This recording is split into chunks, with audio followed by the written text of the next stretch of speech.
കഥയുടെ തുടക്കത്തിൽ ഒരു വിമാനം കൺട്രോൾ തെറ്റി തീയൊക്കെ പിടിച്ച് ആകാശത്തൂടെ അങ്ങനെ പറന്നു പോകുന്നുണ്ട്. അവസാനത്തെ ഒരു ഐലൻഡിൽ പോയി പതിക്കുകയാണ്. ഈ വിമാനത്തിന്റെ മുൻഭാഗം മാത്രമേ ഉള്ളൂ, പിറകു ഭാഗം എങ്ങോട്ട് തെറിച്ചു പോയിട്ടുണ്ട്. മുൻഭാഗത്ത് 2 പൈലറ്റുമാരുണ്ട്. അതിൽ ഒരാളാണെങ്കിൽ മരണപ്പെട്ടു പോയി. വേറൊരാൾക്ക് കുറച്ച് കഴിയുമ്പോൾ ബോധം വരുമ്പോൾ അയാൾ വിമാനത്തിൽ നിന്ന് പുറത്തിറങ്ങി ആ ഒരു ഐലൻഡ് അങ്ങനെ പരിശോധിച്ച് നടക്കുകയാണ്. അവിടെയെല്ലാം അത്യാവശ്യം വലുതായിട്ടുള്ള മുട്ടകൾ കാണാം. ഈ ഒരു മുട്ട നോക്കി ആ ഒരു പൈലറ്റ് അങ്ങനെ നടന്നു പോവുകയാണ്. പെട്ടെന്നായിരിക്കും വലിയൊരു പാമ്പ് വന്ന് ഈ പൈലറ്റിനെ അങ്ങ് കടിച്ചു വിഴുങ്ങുന്നത്. കട്ട് ചെയ്താൽ കുറച്ച് മണിക്കൂറുകൾക്ക് മുമ്പ് ഈ വിമാനത്തിൽ എന്താണ് നടന്നതെന്ന് കാണിക്കുകയാണ്. ഇതാണ് നമ്മുടെ ഹീറോ ആയിട്ടുള്ള ജാക്ക്. അവന്റെ കയ്യിൽ തന്നെ ഒരു ഇൻഷുറൻസിന്റെ പേപ്പർ ഉണ്ട്. അവന്റെ പേർക്ക് തന്നെയാണ് എടുത്തേക്കുന്നത്. അവൻ എന്തെങ്കിലും പറ്റിയാൽ അവന്റെ കുടുംബത്തിന് പൈസ കിട്ടും. അങ്ങനെ ഒരു ഇൻഷുറൻസ്. എന്തായാലും ആ ഇൻഷുറൻസ് നോക്കിക്കൊണ്ടിരിക്കുമ്പോഴായിരിക്കും അവനോട് ഒരു എയർ ഹോസ്റ്റസ് വന്ന് വെള്ളം വേണമെന്ന് ചോദിക്കുന്നത്. പക്ഷെ അവൻ വെള്ളം വേണ്ടെന്നാണ് പറയുന്നത്. ആ എയർ ഹോസ്റ്റസ് അവിടെ നിന്ന് മാറിപ്പോകുമ്പോൾ ഒരു പെൺകുട്ടിയുടെ ദേഹത്ത് അറിയാതെ വെള്ളം തട്ടുന്നുണ്ട്. ആ പെൺകുട്ടിയുടെ ദേഹത്ത് വെള്ളം ആവുകയാണ്. അതുപോലെ തന്നെ ആ പെൺകുട്ടിയുടെ കൂടെ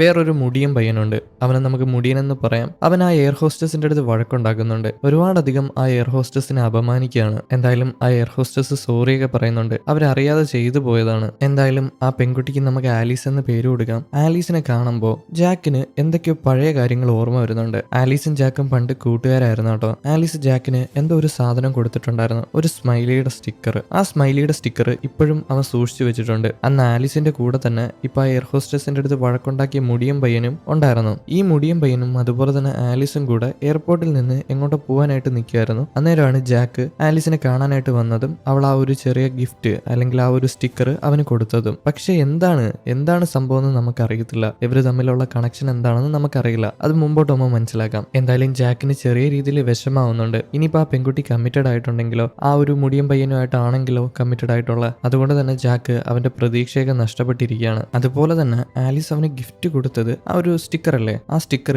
അവനൊരു കുപ്പിയുടെ അടപ്പിലായിരുന്നു ഒട്ടിച്ചു കൊടുത്തത്. ആ കുപ്പിയുടെ അടപ്പിൽ ആ സ്റ്റിക്കർ ഒട്ടിച്ചിട്ട് അവനിപ്പോ അതൊരു ലോക്കറ്റ് ആയിട്ട് കഴുത്തിലിട്ടിട്ടുണ്ട്. ആര്? ജാക്ക് ഇട്ടിട്ടുണ്ട്. അതിനർത്ഥം ഇപ്പോഴും അവൻ അവളോട് ചെറിയ ഇഷ്ടമൊക്കെ ഉണ്ട് കേട്ടോ. അവൻ ഇപ്പോഴും മറന്നിട്ടില്ല. ഇതേ നേരം തന്നെ ആ വിമാനം അങ്ങനെ പറന്നുകൊണ്ടിരിക്കുകയല്ലേ. അങ്ങനെ പറന്നുകൊണ്ടിരിക്കുന്ന നേരത്ത് നല്ല രീതിയിൽ മഴ പെയ്യുന്നുണ്ട്. അതുപോലെ തന്നെ ഇടി വെട്ടുന്നുണ്ട്. ഒരു മിന്നൽ വന്ന് ഈ വിമാനത്തിൽ പതിക്കുകയാണ്. അങ്ങനെ വിമാനത്തിന്റെ 2 എഞ്ചിനും തകരാറിലാവുന്നുണ്ട്. വിമാനത്തിന്റെ കൺട്രോൾ തെറ്റിപ്പോവാണ്. പൈലറ്റുമാരൊക്കെ വിമാനം കൺട്രോൾ ചെയ്യാനായിട്ട് ശ്രമിക്കുന്നുണ്ടെങ്കിലും നടക്കത്തില്ല. ഇതേ നേരം തന്നെ ജാക്ക് ബാക്കിൽ പേടിച്ചങ്ങനെ ഇരിക്കുകയാണ്. എല്ലാവരോടും ഓക്സിജൻ മാസ്ക് എടുത്ത് വെക്കാനായിട്ട് എയർ ഹോസ്റ്റസ് പറയുന്നുണ്ട്. എന്നാൽ ജാക്ക് മാത്രം ആ ഒരു ഓക്സിജൻ മാസ്ക് വെക്കുന്നില്ല. കാരണം അവന് മരിക്കണമെന്ന് നല്ല ആഗ്രഹമാണ്. അവൻ ആത്മഹത്യക്കാണ് ശ്രമിക്കുന്നത്. അപ്പൊ തന്നെ അവന്റെ മൈൻഡിലൂടെ ഒരുപാടധികം കാര്യങ്ങൾ പോകുന്നുണ്ട്. അവൻ ഇൻഷുറൻസ് എടുത്തത് മരിക്കാൻ വേണ്ടിയിട്ട് തന്നെയാണ്. അവന്റെ കുടുംബത്തിന് പൈസ കിട്ടാൻ വേണ്ടിയിട്ടാണ് അവൻ ഇൻഷുറൻസ് എടുത്തത്. അവൻ ഒരുപാടധികം കടക്കണിയിൽ മുങ്ങി നിൽക്കുകയാണ്. എപ്പോ വേണമെങ്കിലും ആൾക്കാർ അവന് പൈസയ്ക്ക് വേണ്ടി പിടിച്ചുകൊണ്ട് പോവാം. അവൻ ആ പൈസയൊന്നും കൊടുത്തു തീർക്കാനായിട്ട് പറ്റത്തില്ല. അതുകൊണ്ട് തന്നെ മരണമാണ് അവന്റെ ലക്ഷ്യം. അതുകൊണ്ട് ഓക്സിജൻ മാസ്കും വെക്കുന്നില്ല. എന്തായാലും ഇതൊക്കെ കണ്ടിട്ട് അവൻ പെട്ടെന്ന് തന്നെ കണ്ണ് തുറക്കുകയാണ്. അതായത് ഓർമ്മകളിലൂടെ പോയിട്ട് അവൻ പെട്ടെന്ന് തന്നെ കണ്ണ് തുറക്കുകയാണ്. കണ്ണ് തുറന്നു നോക്കുമ്പോൾ അവൻ വിമാനത്തിന്റെ പുറത്താണ്. ആ വിമാനം എങ്ങനെയൊക്കെ ക്രാഷ് ലാൻഡ് ചെയ്തിട്ടുണ്ടായിരുന്നു. പക്ഷെ ജാക്ക് അതിൽ നിന്ന് തെറിച്ചു വീണു. എന്നാൽ വലിയ പരിക്കുകളൊന്നുമില്ല. മുഖത്തൊക്കെ കുറച്ച് പരിക്ക് പറ്റിയിട്ടുണ്ട്, അല്ലാതെ വേറെ പ്രശ്നമൊന്നുമില്ല. ഇപ്പൊ അവൻ എണീറ്റ് നോക്കുമ്പോൾ അവൻ ഏതോ ഒരു ഐലൻഡിലാണ് ഉള്ളത്. ആ ഐലൻഡിലാണ് ആ വിമാനം ക്രാഷ് ചെയ്തത്. എന്തായാലും അവൻ എണീറ്റ് ആ വിമാനം ക്രാഷായി കിടക്കുന്ന സ്ഥലത്ത് ചെല്ലും. അവിടെ തന്നെ കുറെ അധികം ആൾക്കാർ പരിക്ക് പറ്റി കിടപ്പുണ്ട്. അതിൽ ഒരാളെ രക്ഷിക്കാനായിട്ട് ജാക്ക് അടുത്തോട്ട് ചെല്ലുമ്പോൾ അവരുടെ മുകളിലൂടെ വിമാനത്തിന്റെ ഒരു ഭാഗം വന്ന് വീഴാണ്. അവനെ രക്ഷിക്കാനായിട്ട് പറ്റിയില്ല. ഇപ്പൊ ജാക്ക് നോക്കുമ്പോൾ മുമ്പിലായിട്ട് ആലീസിനെ കാണുന്നുണ്ട്. അതുപോലെ തന്നെ താഴെയായിട്ട് മുടിയനും കിടപ്പുണ്ട്. മുടിയൻ ബോധമില്ലാതെ കിടക്കുമ്പോൾ ആലീസ് അവനെ വലിച്ചെടുക്കാനായിട്ട് നോക്കുകയാണ്. ഇപ്പൊ പെട്ടെന്ന് തന്നെ ജാക്ക് ചെന്നിട്ട് മുടിയനെ വലിച്ചെടുക്കുകയാണ്. ഉടനടി ഒരു വിമാനത്തിന്റെ ഭാഗം വന്ന് താഴോട്ട് വീഴുന്നുണ്ട്. ആ മുടിയനെ അവിടെ ഇട്ടിരുന്നെങ്കിലും മുടിയന്റെ മുകളിലൂടായിരുന്നു അത് വീഴേണ്ടത്. പക്ഷെ ജാക്ക് അവനെ രക്ഷിച്ചു. ഇപ്പോഴാണ് ആലീസ് നമ്മുടെ ജാക്കിനെ കാണുന്നത്. പിന്നെ വേറൊരു കാര്യമുണ്ട്. ആലീസ് അവൻ ആ സ്റ്റിക്കറൊക്കെ കൊടുത്തത് ഒരുപാടധികം വർഷങ്ങൾക്ക് മുമ്പായിരുന്നു. ഇത്രയും വർഷം അവർ തമ്മിൽ കണ്ടിട്ടില്ല. എന്തായാലും ജാക്ക് വിചാരിച്ചിരിക്കുന്നത് ആലീസിന്റെ ബോയ് ഫ്രണ്ട് ആണ് മുടിയൻ എന്നാണ്. അതുകൊണ്ട് തന്നെ ആലീസിനോട് അവൻ വലുതായിട്ട് മിണ്ടാനൊന്നും നിൽക്കുന്നില്ല, വലിയ മൈൻഡ് കാണിക്കുന്നില്ല. ഇതിനുശേഷം എല്ലാ ആൾക്കാരും കൂടെ ഒരു സ്ഥലത്ത് കൂടി നിൽക്കുകയാണ്. ഇവർക്ക് എന്ത് ചെയ്യണമെന്ന് അറിയത്തില്ല. അതിലൊരാൾ ഫോൺ എടുത്തിട്ട് പോലീസിനെ വിളിക്കാനായിട്ട് ശ്രമിക്കും, ഒരു റെസ്ക്യൂ ടീമിനെ. എന്നാൽ ഇവിടെ ഒന്നും റേഞ്ച് ഇല്ല, കോള് പോകുന്നില്ല. അതുപോലെ തന്നെ വിമാനത്തിന്റെ പകുതി ഭാഗം മാത്രമേ ഇവിടെ വീണിട്ടുള്ളൂ. വേറെ പകുതി ഭാഗം അങ്ങ് മലയ്ക്ക് മുകളിലാണ് വീണ് കിടക്കുന്നത്. അതായത് പൈലറ്റിന്റെയൊക്കെ ക്യാബിൻ ഇല്ലേ, അത് മുകളിലാണ് വീണ് കിടക്കുന്നത്. നമ്മൾ ആദ്യം കണ്ട സീനാണിത്. എന്തായാലും ഇപ്പൊ ഇവരുടെ കൂട്ടത്തിലുള്ള ഒരു മനുഷ്യനുണ്ട്. അങ്ങനെ എണീറ്റ് വന്നിട്ട് എല്ലാവർക്കും മോട്ടിവേഷൻ കൊടുക്കുകയാണ്. നമുക്ക് ഈ കാട്ടിൽ അതിജീവിക്കാനായിട്ട് പറ്റും, നമ്മളെ രക്ഷിക്കാനായിട്ട് റെസ്ക്യൂ ടീം വരും. അതുവരെ നമുക്ക് ഇവിടുത്തെ കായും അതുപോലെ തന്നെ ഇവിടുത്തെ ഫ്രൂട്ട്സ് ഒക്കെ തിന്ന് ജീവിക്കാന്ന് പറഞ്ഞിട്ട് അവിടെ ഒരു മരം ഉണ്ടായിരുന്നു. ആ മരത്തിൽ നിന്നൊരു ഫ്രൂട്ട്സ് പറിച്ചെടുക്കുകയാണ്. എന്നിട്ട് അതിങ്ങനെ പൊട്ടിക്കും. അത് പൊട്ടിച്ചതും അതിൽ നിന്നുള്ള നീരുണ്ടല്ലോ അത് അവന്റെ മുഖത്ത് തെറിക്കുന്നുണ്ട്. അത് ആസിഡ് പോലായിരുന്നു. അവന്റെ മുഖം കത്തി കരിയാനായിട്ട് തുടങ്ങും. അവിടെ വെച്ച് തന്നെ അവൻ താഴെ വീണ് മരണപ്പെട്ടു പോവാണ്. ഇത് കണ്ടിട്ട് എല്ലാ ആൾക്കാരും കൂടെ പേടിക്കുന്നുണ്ട്. ഇവര് പെട്ടേക്കുന്നത് സാധാ കാട്ടിലൊന്നും അല്ല, എന്തൊക്കെയോ ഇവിടെ നടക്കുന്നുണ്ട്. സാധാ ഭക്ഷണമല്ല, സാധാ ഫ്രൂട്ട്സ് അല്ല, അതിൽ നിന്ന് ആസിഡൊക്കെയാണ് വരുന്നത്. ഒന്നും വിശ്വസിച്ച് കഴിക്കാനായിട്ട് പറ്റത്തില്ല. എന്തായാലും ഇപ്പൊ മോട്ടിവേഷൻ കൊടുത്ത മനുഷ്യൻ മരിച്ചു പോയല്ലോ, അതുകൊണ്ട് തന്നെ വേറൊരു മനുഷ്യൻ മോട്ടിവേഷൻ കൊടുക്കുകയാണ്. നമുക്ക് മലമുകളിൽ പോകണം. മലമുകളിൽ ആ വിമാനത്തിന്റെ പകുതി ഭാഗം കിടപ്പുണ്ട്. ആ പൈലറ്റിന്റെ ക്യാബിനിൽ ചെല്ലുവാണെങ്കിൽ നമുക്ക് അവിടുന്ന് പുറത്തോട്ട് കമ്മ്യൂണിക്കേറ്റ് ചെയ്യാനുള്ള ഡിവൈസ് കിട്ടും. അതെടുത്ത് പുറത്തോട്ട് വിവരം അറിയിക്കുകയാണെങ്കിൽ നമ്മൾ ആൾക്കാരെ രക്ഷിക്കാനായിട്ട് വരും. അതുകൊണ്ട് നമുക്ക് അങ്ങോട്ട് പോകാന്ന് പറഞ്ഞിട്ട് എല്ലാവർക്കും മോട്ടിവേഷൻ കൊടുക്കുന്നുണ്ട്. അയാൾ ആദ്യം തന്നെ അവിടെ നിന്ന് നടന്നു തുടങ്ങുകയാണ്. ബാക്കിയുള്ള ആൾക്കാരും പിന്നാലെ നടക്കാനായിട്ട് നിൽക്കുമ്പോഴായിരിക്കും ഇപ്പൊ മോട്ടിവേഷൻ കൊടുത്ത ആളില്ലേ, അങ്ങേര് എന്തോ വലിയൊരു ജീവി വന്ന് കടിച്ചെടുത്തോണ്ട് പോകുന്നത്. അതായത് ഈ ഇൻസെക്റ്റിനെയൊക്കെ തിന്നുന്ന പ്ലാന്റ്സ് ഇല്ലേ, കാർണിവോറസ് പ്ലാന്റ്, അത് കണക്കത്തെ ഒരു ചെടി വന്ന് അവനെ കടിച്ചെടുത്തോണ്ടങ്ങ് പോയി. ഇത് കണ്ടിട്ട് ബാക്കിയുള്ള ആൾക്കാരെല്ലാരും പേടിക്കുകയാണ്. അതുമല്ല പല ഭാഗത്ത് നിന്ന് പല ചെടികള് ഇവരെ ആക്രമിക്കാനായിട്ട് വരുന്നുണ്ട്. എല്ലാ ആൾക്കാരും കൂടെ പേടിച്ച് അവിടെ നോടുകയാണ്. അങ്ങനെ പല ആൾക്കാരും പല ഭാഗത്ത് ഓടുമ്പോൾ ചില ആൾക്കാരെയൊക്കെ ഈ ചെടി പിടിച്ചു തിന്നുന്നുണ്ട്. അതുപോലെ തന്നെ ഇവരുടെ കൂട്ടത്തിൽ വേറൊരു മനുഷ്യനുണ്ട്. അയാളുടെ പെട്ടിയിൽ ഈ ചെടി കടിച്ചു പിടിക്കുന്നുണ്ട്. പക്ഷെ ആ മനുഷ്യൻ ആ പെട്ടി വിട്ടുകൊടുക്കുന്നില്ല. ഇത് കാണുന്ന ജാക്ക് വന്ന് അയാളെ സഹായിക്കുകയാണ്. ആ പെട്ടി വലിച്ചു പുറത്തോട്ടിടുന്നുണ്ട്. ഇപ്പൊ ജാക്ക് താഴെ വീഴുന്നുണ്ട്. അവന്റെ കയ്യിലുള്ള ആ ഇൻഷുറൻസ് പേപ്പറില്ലേ അത് തെറിച്ചു പോയിട്ടുണ്ട്. എന്തായാലും അവന്റെ മുമ്പിലായിട്ട് വേറൊരു ചെടി കൂടെ വന്ന് നിൽക്കുകയാണ് അവനെ കഴിക്കാനായിട്ട്. പക്ഷെ അവൻ പേടിക്കുന്നില്ല. അവൻ എന്തായാലും ആത്മഹത്യ ചെയ്യാനായിട്ട് നിൽക്കുകയാണ്. അവൻ മരിച്ചാൽ അവന്റെ കുടുംബത്തിന് പൈസ കിട്ടും. അതുകൊണ്ട് തന്നെ ആ ചെടീനെ നോക്കി അവൻ അങ്ങനെ നിൽക്കുന്നുണ്ട്. പെട്ടെന്നായിരിക്കും ആ ചെടി അവനെ കടിച്ചെടുക്കാനായിട്ട് വരുന്നത്. ഉടനടി മറ്റേ മുടിയനും അതുപോലെ തന്നെ ആലീസും ഇല്ലേ, അവർ രണ്ടുപേരും കൂടെ വന്നിട്ട് ജാക്കിനെ തള്ളി മാറ്റാണ്. എന്നിട്ട് ജാക്കിനോട് ചോദിക്കും, നിനക്ക് എന്താടാ പ്രാന്താണോ, നീ ചാവാനായിട്ട് നിൽക്കുകയാണോ, നമ്മുടെ കൂടെ വായോ എന്ന് പറഞ്ഞിട്ട് അവനെയും വിളിച്ചിട്ട് ആലീസും അതുപോലെ തന്നെ മുടിയനും കൂടെ അവിടെ നോടാനായിട്ട് തുടങ്ങും. അങ്ങനെ എല്ലാ ആൾക്കാരും കൂടെ ഓടി ഒരു തോട്ടിന്റെ കര വരുന്നുണ്ട്. അവിടെ ഇപ്പൊ ചെടികളൊന്നും ആക്രമിക്കാനായിട്ട് വരുന്നില്ല. എന്തായാലും എല്ലാ ആൾക്കാരുടെ ദേഹത്തും കുറെ അധികം മുറിവുകളൊക്കെ പറ്റിയിട്ടുണ്ട്. എല്ലാ ആൾക്കാരും കൂടെ അവിടെ ഇരിക്കുകയാണ്. ഇപ്പൊ ഇവർക്ക് ആ ഒരു മലമുകളിലോട്ട് പോകണം. അവിടാണ് കമ്മ്യൂണിക്കേറ്റ് ചെയ്യാൻ പറ്റുന്ന ആ ഒരു ഡിവൈസ് ഉള്ളത്. അതുപോലെ തന്നെ വിമാനത്തിന്റെ പകുതി ഭാഗം അവിടാണുള്ളത്. അപ്പൊ എല്ലാ ആൾക്കാരും കൂടെ അങ്ങോട്ട് പോകാന്ന് പ്ലാൻ ഇടുന്നുണ്ട്. ഇപ്പൊ ആലീസ് വന്നിട്ട് ജാക്കിനോട് മിണ്ടാനായിട്ട് ശ്രമിക്കുകയാണ്. പക്ഷെ ജാക്ക് അവളെ വലിയ മൈൻഡ് ആകുന്നില്ല. ഇത്രയും വർഷം അവൾ അവനെ കാണാനായിട്ടൊന്നും വന്നില്ലല്ലോ, അല്ലെങ്കിൽ അവൻ ആലീസിൽ നിന്ന് മനപ്പുറം ഒഴിഞ്ഞു മാറുന്നതാണ്. എന്താണെന്ന് നമുക്ക് കറക്റ്റ് അറിയത്തില്ല. ഇപ്പൊ ആലീസിന് വലിയ മൈൻഡ് കൊടുക്കാതെ അവൻ അവിടെ നിന്ന് നടന്നു മാറുകയാണ്. എല്ലാ ആൾക്കാരും കൂടെ ആ ഒരു കാട് വഴി നടന്ന് മലയൊക്കെ കയറി പോകുന്നുണ്ട്. അങ്ങനെ ഇവർ നടന്ന് ഒരു മലയിടുക്കിൽ വരികയാണ്. അതിലൂടെയും ഇവർ നടന്ന് പോകുന്നുണ്ട്. ഇവരുടെ കൂട്ടത്തിൽ തന്നെ ഒരു അപ്പൂപ്പനുണ്ട്. ആ അപ്പൂപ്പന്റെ ക്യാമറയൊക്കെ ഉണ്ട്. ക്യാമറ വെച്ച് ഓരോ ഫോട്ടോയും എടുക്കുന്നുണ്ട്. ഇപ്പൊ ഇവര് നടന്നു പോകുമ്പോൾ ഇവരറിയാതെ ഇവരുടെ മുകളിൽ കുറെ പാറയില്ലേ, ആ പാറയുടെ മുകളിലൂടെ എന്തൊക്കെയോ അങ്ങോട്ടും ഇങ്ങോട്ടും നടന്നു പോകുന്നുണ്ട്. പക്ഷെ ഇവരാരും ഇതറിയുന്നില്ല. എന്തായാലും എല്ലാ ആൾക്കാരും പുറത്തോട്ട് പോകുന്നുണ്ട്. ഇവരുടെ കൂട്ടത്തില് ഏറ്റവും അവസാനം രണ്ട് മനുഷ്യരാണ് പിന്നാലെ വരുന്നത്. അതിലൊരുത്തന് എന്തൊക്കെയോ തോന്നുന്നുണ്ട്, അവന്റെ പിന്നാലെ എന്തോ വരുന്നത് പോലെ. അതുകൊണ്ട് തന്നെ മുമ്പിൽ പോകുന്നവനോട് പറയുമ്പോൾ നിനക്ക് തോന്നിയ ബായോ എന്ന് പറഞ്ഞിട്ട് രണ്ടുപേരും കൂടെ പുറത്തോട്ട് നടന്നു പോകാനായിട്ട് ശ്രമിക്കും. എന്നാൽ പെട്ടെന്നായിരിക്കും ഈ പിന്നാലെ വന്നവനെ എന്തോ വലിച്ചെടുത്തോണ്ട് പോകുന്നത്. പക്ഷെ മുമ്പിൽ പോയവൻ കണ്ടില്ല. അവൻ തിരിഞ്ഞു നോക്കുമ്പോൾ പിന്നാലെ വന്നവനെയും കാണുന്നില്ല. അതുകൊണ്ട് തന്നെ അവ എത്രയും പെട്ടെന്ന് തന്നെ പുറത്തിറങ്ങിയിട്ട് ബാക്കിയുള്ള ആൾക്കാരോട് വിവരം പറയും. എന്നാൽ ഇവനൊരു അന്യഭാഷക്കാരനാണ്. ബാക്കിയുള്ള ആൾക്കാരൊക്കെ ചൈനക്കാരായോണ്ട് അവർക്കൊന്നും മനസ്സിലാവുന്നില്ല ഇയാൾ എന്താണ് പറയുന്നതെന്ന്. അവരുടെ കൂട്ടത്തിൽ തന്നെ ഈ ചൈനക്കാരുടെ കൂട്ടത്തിൽ തന്നെ കുറച്ച് ഇംഗ്ലീഷ് അറിയാവുന്ന ഒരു മനുഷ്യനുണ്ട്. അയാൾ വന്നിട്ട് ട്രാൻസ്ലേറ്റ് ചെയ്ത് കൊടുക്കും, ഇവിടെ എന്തൊക്കെയോ മൃഗങ്ങളുണ്ടെന്ന് പറഞ്ഞിട്ട്. പെട്ടെന്നായിരിക്കും ഇയാൾ എന്തോ വലിച്ചെടുത്തോണ്ട് പോകുന്നത്. നോക്കുമ്പോൾ അത് വലിയൊരു ഓന്താണ് കേട്ടോ. ഒന്നൊന്നും അല്ല, കുറച്ചധികം ഓന്തുണ്ട്. അത് അതിന്റെ നാക്ക് വെച്ച് ഈ മനുഷ്യരെ വലിച്ചെടുത്തോണ്ട് പോകുന്നതാണ്. ഇത് കണ്ട് പേടിച്ചിട്ട് എല്ലാ ആൾക്കാരും കൂടെ അവിടെ നോടാനായിട്ട് തുടങ്ങും. അങ്ങനെ അവരുടെ കൂട്ടത്തിൽ തന്നെ ഒരു ബാഗ് ഇട്ട അത്യാവശ്യം ശരീരമുള്ള ഒരു മനുഷ്യനുണ്ട്. അവൻ വന്നിട്ട് ഒരു പാറയിടുക്കില് അങ്ങനെ കുടുങ്ങിയിരിക്കുകയാണ്. അതിന്റെ പിന്നാലെ വേറൊരു പയ്യൻ വരുന്നുണ്ടായിരുന്നു. അവൻ അപ്പുറത്തോട്ട് കടക്കാനായിട്ട് പറ്റുന്നില്ല. അവന്റെ പിന്നാലെ തന്നെ കുറെ അധികം ജീവികളുണ്ട്. ഇപ്പൊ അവൻ എന്താ ചെയ്യുന്നത്, ഇവനെ ഇട്ട് ചവിട്ടാനായിട്ട് തുടങ്ങും അപ്പുറത്ത് പോകാനായിട്ട്. പക്ഷെ നടക്കുന്നില്ല. ഈ പാറയുടെ ഇപ്പുറത്ത് ആലീസ് നിൽപ്പുണ്ട്. ആലീസ് ആ ഒരു ശരീരമുള്ള മനുഷ്യനെ ഇപ്പുറത്തോട്ട് വലിച്ചിടാനായിട്ട് നോക്കുകയാണ്. പക്ഷെ നടക്കുന്നില്ല. എന്തായാലും പിന്നാലെ വന്ന പയ്യൻ ആ ഒരു മനുഷ്യനെ ചവിട്ടി താഴെ ഇട്ടിട്ട് ആ ഒരു ഇടുക്കിലൂടെ ഇറങ്ങി ഓടുകയാണ്. ഇപ്പൊ ഈ ഒരു ആഘാതം കാരണം ആലീസും താഴെ വീണിട്ടുണ്ടായിരുന്നു. അതുപോലെ തന്നെ ആ മനുഷ്യനും. അവരുടെ പിന്നാലെ മറ്റേ ആ ഓന്തുകൾ വരുന്നുണ്ടല്ലോ. ഇത് കണ്ടിട്ട് ആലീസും അതുപോലെ തന്നെ ആ മനുഷ്യനും കൂടെ അവിടെ നോടുകയാണ്. ഇപ്പൊ ഓടി ആലീസും അതുപോലെ തന്നെ ആ പയ്യനും കൂടെ, അതായത് ആ ഒരു ശരീരമുള്ള മനുഷ്യനില്ലേ, അവനെ നമുക്ക് ബബ്ലു എന്ന് പേര് കൊടുക്കാം. ചുമ്മാ കൊടുക്കുന്നതാണ് കേട്ടോ, ബോഡി ഷേമിംഗ് ഒന്നും അല്ല, അങ്ങനെ വിചാരിക്കല്ലേ. എന്തായാലും ഇപ്പൊ ജാക്ക് ആലീസിന്റെ കൈയും പിടിച്ചിട്ട് അവിടെ നോടാനായിട്ട് തുടങ്ങും. ഇവരുടെ പിന്നാലെ ആ ഒരു ഓന്തില്ലേ, ഓന്ത് അതിന്റെ നാക്ക് നീട്ടി ബബ്ലുവിനെ പിടിക്കുന്നുണ്ട്. ബബ്ലുവിനെ പിടിച്ച് വലിക്കാനായിട്ട് ശ്രമിക്കുമ്പോൾ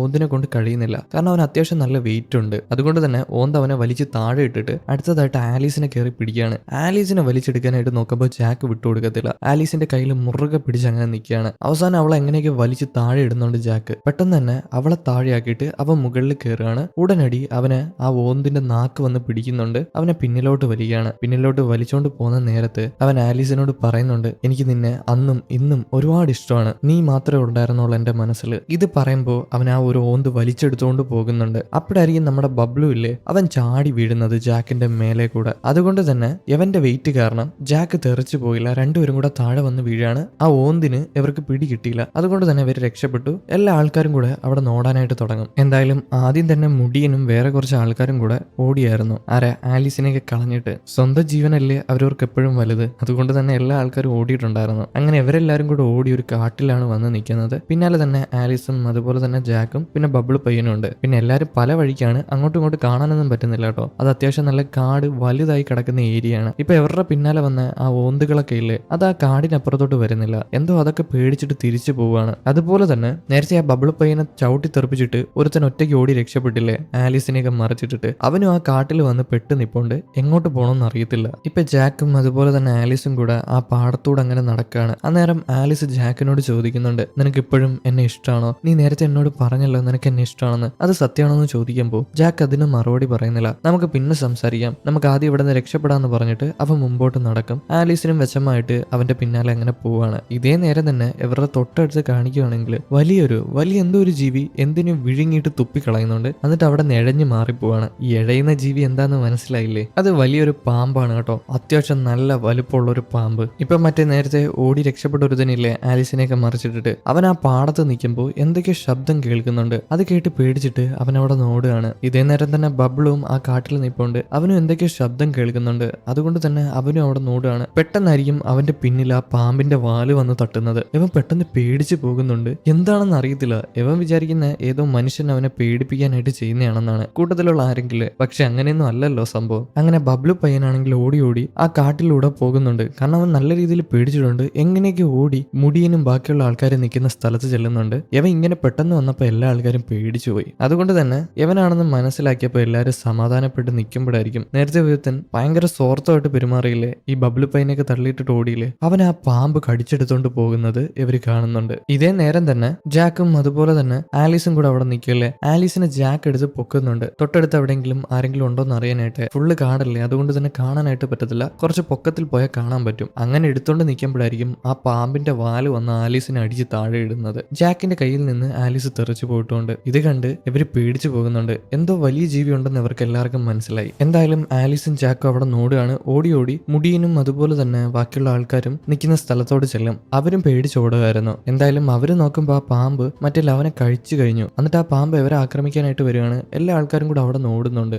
ആ കാട്ടിലൂടെ. അങ്ങനെ ഇവരെല്ലാരും കൂടെ ഓടി വേറൊരു സ്ഥലത്ത് വരുന്നുണ്ട്. അവിടെ തന്നെ കുറെ അധികം പാറകളുണ്ട്. ഓരോ പാറയുടെ ഇടയിലായിട്ട് ഓരോ ആൾക്കാരായിട്ട് കയറി ഒളിച്ചിരിക്കുന്നുണ്ട്. അന്നേരം ആ പാമ്പ് അങ്ങോട്ട് വന്നിട്ടുണ്ട്. പാമ്പ് ഓരോ സ്ഥലത്തും ഓരോ ആൾക്കാരായിട്ട് അന്വേഷിക്കുകയാണ്. പക്ഷെ കിട്ടുന്നില്ല. അതേപോലെ തന്നെ ഇവരൊക്കെ പേടിച്ചിരിക്കുമ്പോൾ ഇവരുടെ അടുത്തൂടെ ആ പാമ്പ് പോകുന്നുണ്ട്. പക്ഷെ പാമ്പ് അവരെ കാണുന്നില്ല. ഇതെല്ലാം കൂടെ ആകുമ്പോൾ ജാക്കിന് നല്ല ദേഷ്യമാവുന്നുണ്ട്. അവൻ എങ്ങനെയെങ്കിലും മരിച്ചാൽ മതി. അവൻ പുറത്തോട്ട് ചാടി എണീറ്റ് വന്ന് നിൽക്കുകയാണ് ഒരു പാറയുടെ മുകളിൽ. എന്നിട്ട് പാമ്പിനോട് വിളിച്ചു പറയും, എനിക്ക് നിന്നെ പേടിയില്ലടാ, നിന്നെ കടിച്ചു കൊല്ലടാ, എന്റെ കുടുംബത്തിനെങ്കിലും അതുകൊണ്ട് ഉപകാരം ഉണ്ടാവട്ടെ, കടിക്കടാന്ന് പറഞ്ഞ് നിൽക്കുകയാണ്. ഈ പാമ്പ് ഇതെല്ലാം കണ്ടിട്ട് ജാക്കിനെ നോക്കി അങ്ങനെ നിൽക്കുന്നുണ്ട്. അങ്ങനെ ഈ പാമ്പ് ജാക്കിനെ കടിക്കാനായിട്ട് വരുമ്പോൾ നമ്മുടെ ബബ്ലു പയ്യനില്ലേ, അവൻ അവിടെ നിന്ന് ഒരു കായ പറിച്ചിട്ട് മുകളിലോട്ട് എറിയുന്നുണ്ട്. അത് ചെന്നിട്ട് വേറൊരു കായയുടെ മുകളിൽ കൊള്ളുന്നുണ്ട്. അങ്ങനെ അതിൽ നിന്ന് ആസിഡ് തെറിച്ചിട്ട് ആ പാമ്പിന്റെ ദേഹത്തെല്ലാം ആവുകയാണ്. അതായത് ആ ഒരു ഫ്രൂട്ട് ഇല്ലേ, അതെന്താന്ന് മനസ്സിലായോ? നേരത്തെ നമ്മൾ കണ്ട ആസിഡ് ഉള്ള ഫ്രൂട്ടാണ്. അതിൽ നിന്നുള്ള ആസിഡ് എല്ലാ സ്ഥലത്തും തെറിച്ചിട്ട് എല്ലാ ഫ്രൂട്ടും താഴോട്ട് വന്ന് വീഴുന്നുണ്ട്. അങ്ങനെ അതെല്ലാം കൂടി ഈ പാമ്പിന്റെ ദേഹത്ത് വീണിട്ട് പാമ്പിന്റെ ദേഹം എല്ലാം കൂടെ പൊള്ളുകയാണ്.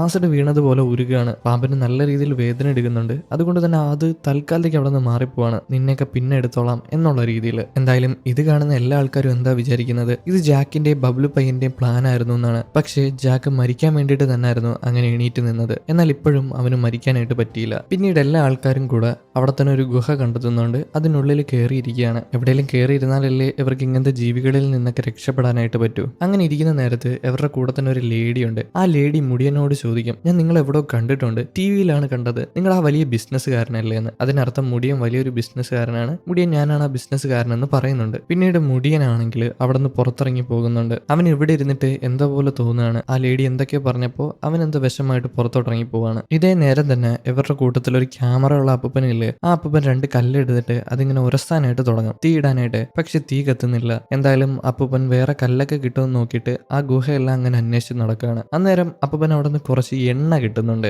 പാറയിൽ പറ്റിപ്പിടിച്ചിരിക്കുന്ന കുറച്ച് എണ്ണ. അത് ഭൂമിയിൽ തന്നെ ഉള്ള കുറച്ച് എണ്ണയാണ്. ആ എണ്ണ അപ്പൂപ്പൻ കണ്ടിട്ട് അത് ജാക്കിനോട് വിളിച്ച് കാണിച്ചു കൊടുക്കുന്നുണ്ട്. ഇവിടെ എണ്ണയുണ്ട്, നമുക്ക് തീ കത്തിക്കാൻ പറ്റുമെന്ന്. പക്ഷെ എന്തെങ്കിലും മെറ്റൽ വേണം തീ കത്തിക്കാനായിട്ട്. കല്ലുരച്ച് കത്തിക്കാനായിട്ട് പറ്റുന്നില്ല. അതുകൊണ്ട് തന്നെ മെറ്റൽ തമ്മിൽ ഓരോ സംഭവം അത് കത്താനായിട്ടുള്ള സാധ്യതയുണ്ട്. എന്തായാലും മെറ്റൽ ജാക്കിന്റെ ഉണ്ടോ എന്ന് ചോദിക്കുമ്പോൾ അവന്റെ ഒരു ലോക്കറ്റ് ഇല്ലേ അതെടുത്ത് അപ്പൂപ്പന് കൊടുക്കുന്നുണ്ട്. എനിക്ക് ഈ ലോക്കറ്റ് ആവശ്യമില്ല എന്ന് പറഞ്ഞിട്ട്. ഇതെല്ലാം ആലിസ് ശ്രദ്ധിക്കുന്നുണ്ട്. ആ ലോക്കറ്റ് ഇപ്പോഴും അവൻ സൂക്ഷിച്ചു വെച്ചിട്ടുണ്ടായിരുന്നല്ലോ. എന്തായാലും അപ്പൂപ്പൻ ആ ഒരു ലോക്കറ്റ് വാങ്ങിച്ചിട്ട് ആ ലോക്കറ്റും അതുപോലെ തന്നെ കല്ലും കൂടെ ഉരസാനായിട്ട് തുടങ്ങും. അതേ നേരം തന്നെ ജാക്ക് അപ്പൂപ്പൻ ഞാൻ നിങ്ങളുടെ ക്യാമറ പരിശോധിച്ചിട്ടെന്ന് ചോദിച്ചിട്ട് അപ്പൂപ്പന്റെ ക്യാമറ എടുക്കുന്നുണ്ട്. അതിലുള്ള ഫോട്ടോയൊക്കെ കണ്ടു നോക്കുകയാണ്. അതിൽ തന്നെ അപ്പൂപ്പനും ഭാര്യയും കൂടെ പല സ്ഥലത്തും പോയിട്ടുണ്ട്, ട്രിപ്പിന് പോയിട്ടുണ്ട്. എന്നാൽ ഇപ്പൊ ഭാര്യ എന്ത് ചെയ്യാന്ന് ചോദിക്കുമ്പോൾ അപ്പൂപ്പന്റെ ഭാര്യ ക്യാൻസർ കാരണം മരണപ്പെട്ടു പോയിട്ടുണ്ട്. അതുപോലെ തന്നെ അപ്പൂപ്പനും ക്യാൻസർ ഉണ്ട്. അപ്പൂപ്പനും എപ്പോ വേണമെങ്കിലും മരണപ്പെട്ടു പോവാം. ഇതൊക്കെ ജാക്കിനോട് പറയുന്നുണ്ട്. എന്തായാലും ഇപ്പൊ അപ്പൂപ്പൻ ആ ഒരു കല്ലും മെറ്റലൂടെ ഉരസി തീ കത്തിക്കുന്നുണ്ട്. എല്ലാവർക്കും തീ കാണുമ്പോഴാണ് സന്തോഷമാവുന്നത്. പിന്നീട് അപ്പൂപ്പൻ